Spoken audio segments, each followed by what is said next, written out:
शुरू होने के बाद से ही बहुत सारे बाबाओं की बातें भी सामने आने लगी और ऐसे में आईआईटी बाबा, जिसका नाम उछलकर बहुत ज्यादा सामने आया, उन्हें जूना अखाड़े ने बाहर कर दिया। आखिर इसकी वजह क्या रही, ये इस वीडियो में हम आपको बताने वाले हैं।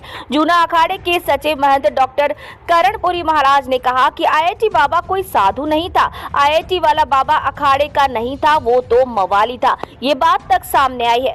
वो अखाड़े का नहीं था, वो मवाली आवारा आदमी था, वो कोई साधु नहीं। ये सब बातें सामने आने लगी हैं। जगह जगह रुकता था, खाता था, टीवी पर कहीं भी कुछ भी कह देता था। वो बहुत ही ज्यादा गलत व्यक्ति था। उसे अखाड़े से मारकर भगा दिया गया।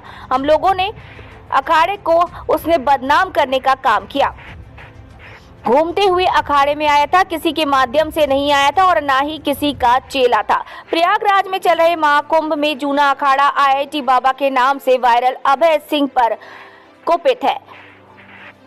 जूना अखाड़े के महंत करणपुरी महाराज के शब्द बता रहे हैं कि अखाड़ा किस कदर आईआईटी बाबा पर आग बबूला है। जूना अखाड़े ने अभय सिंह पर अखाड़े को बदनाम करने का आरोप लगाते हुए उन्हें निकाल दिया है। महंत के मुताबिक अभय जूना अखाड़े में आते जाते थे, लेकिन उनकी हरकतों को देखते हुए हमने उन्हें मारकर भगा दिया।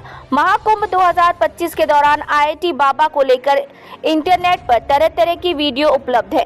बीते कुछ दिनों से आईआईटी बाबा अलग अलग मीडिया चैनल्स को इंटरव्यू भी दे रहे हैं और बता रहे हैं कि आखिर उन्होंने मोटी सैलरी वाली नौकरी छोड़कर आध्यात्म का रास्ता क्यों चुना।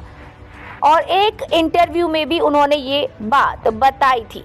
इसके बाद कुछ बातें और निकलकर सामने आई, जहां पर फिर अभय सिंह को निकाल दिया गया और अभय सिंह को निकालने की वजह भी बताई गई। वो कोई साधु नहीं था। जूना अखाड़े के सचिव महंत श्री करणपुरी महाराज ने कहा कि आईआईटी बाबा कोई साधु नहीं था, आईआईटी बाबा अखाड़े का था ही नहीं, वो तो मवाली था। जगह जगह रुकता था, खाता था, पीता था और आगे निकल जाता था और अखाड़े को बदनाम कर रहा था। साथ ही उन्होंने आगे बताया कि आईआईटी बाबा यहाँ घूमते हुए आया था, वो किसी के माध्यम से अखाड़े में नहीं आया। साथ ही वो किसी का शिष्य भी नहीं था। वो गलत कह रहा था कि किसी का सुना हुआ नाम ले रहा था। सोमेश्वरपुरी को मरे 20 साल हो गए हैं, वो चेला कैसे हो सकता है? वो कब बन गया अखाड़े का, इसकी कोई जानकारी नहीं है। वो किसी का नाम सुनकर इधर उधर पड़ा रहता था, कहीं इनके टेंट तो कहीं उनके टेंट, और खा पीकर भाग जाता था। उन्होंने आगे कहा कि वो बहुत दिन यहाँ नहीं था, इधर उधर घूमता था।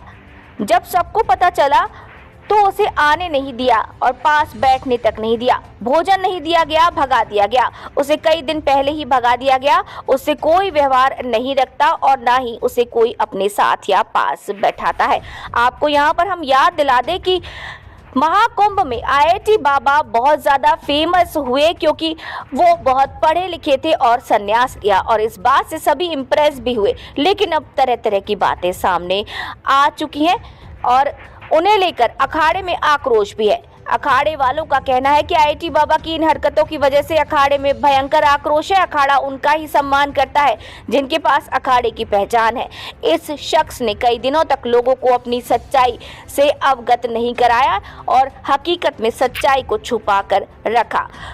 फिलहाल आईआईटी बाबा को अखाड़े ने बाहर निकाल दिया है। आगे कोई अपडेट आती है तो जरूर बताएंगे। देखते रहिए इंडियन टीवी न्यूज़।